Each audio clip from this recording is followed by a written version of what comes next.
নদী শুকিয়ে যাওয়ায় তীব্র পানি সংকটে পিরোজপুর পৌরসভার ওয়াটার ট্রিটমেন্ট প্লান্ট কর্তৃপক্ষ। এতে চরম ভোগান্তিতে পৌরসভার ২ লাখ মানুষ। দিনে দুবেলা ২ ঘন্টা পানি দেওয়ার কথা থাকলেও মিলছে না ১ ঘন্টাও। ফলে চরমভাবে ব্যাহত হচ্ছে স্বাভাবিক জীবনযাত্রা। পিরোজপুর প্রতিনিধি শেখ রিয়াজ আহমেদ নাহিদের তথ্যচিত্রে জানাচ্ছেন নুসরাত জাহান সিনথি। পিরোজপুর পৌরসভার ৬ নম্বর ওয়ার্ডের বাসিন্দা ২ সন্তানের জননী জেসমিন বেগম ছোট এক সন্তানকে কোলে নিয়ে আধা কিলোমিটার পথ পায়ে হেঁটে এসেছেন পানি নিতে, কিন্তু পানি না থাকায় ফিরতে হচ্ছে খালি হাতে।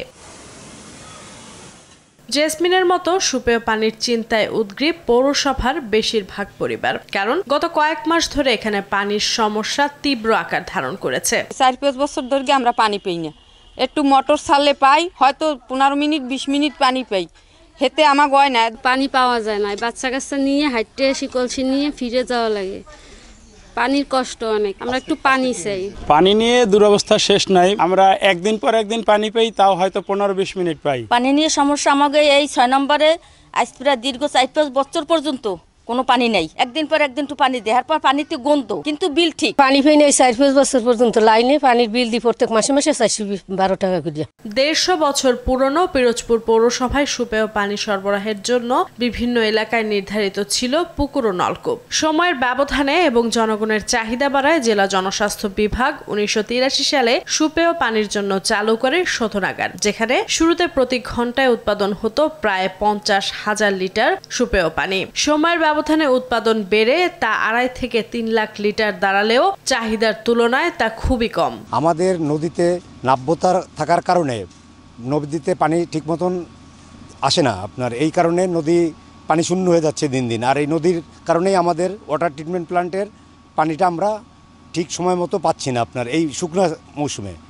আমাদের এই জন্য পানিতে সরবরাহ একটু বিঘ্ন হচ্ছে, যেটা অদূর কিছুদিনের মধ্যেই এই সমস্যার সমাধান আমরা ইনশাল্লাহ চেষ্টা করব সমাধানের জন্য। 7 টাউনস নামে একটা প্রজেক্ট আছে, এই প্রজেক্টে আমরা অন্তর্ভুক্ত হয়েছি। একটা নতুন treatment plant, solid waste management plus faecal sludge management, এই 3টা উপরে অর্থায়ন করবে ফ্রান্স সরকার। এটা আমরা অচিরেই এই প্রকল্পটা পেতে যাচ্ছি। এটার বর্তমানে কাজ চলমান। চলতি মৌসুমে নদী খালবিল শুকিয়ে যাওয়ায় পানির সরবরাহ কমে এ সংকট দেখা দিয়েছে। তবে সমস্যার সমাধানে নতুন উদ্যোগ নেওয়া হচ্ছে বলছে পৌর কর্তৃপক্ষ। আন্ডারগ্রাউন্ডের পানি ভালো না, নিচের পানি ভালো না, সেই জন্য তো এই পৌরসভার পানির উপরেই লোকজনের নির্ভরশীল।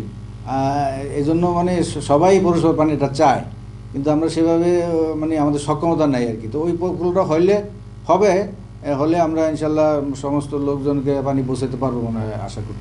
পিরোজপুর পৌরসভার ২ লক্ষাধিক বাসিন্দার জন্য প্রতি ঘন্টায় পানির চাহিদা ১০ লাখ লিটার, যা মেটাতে দ্রুত প্রয়োজনীয় পদক্ষেপ নেওয়ার দাবি ভুক্তভোগীদের।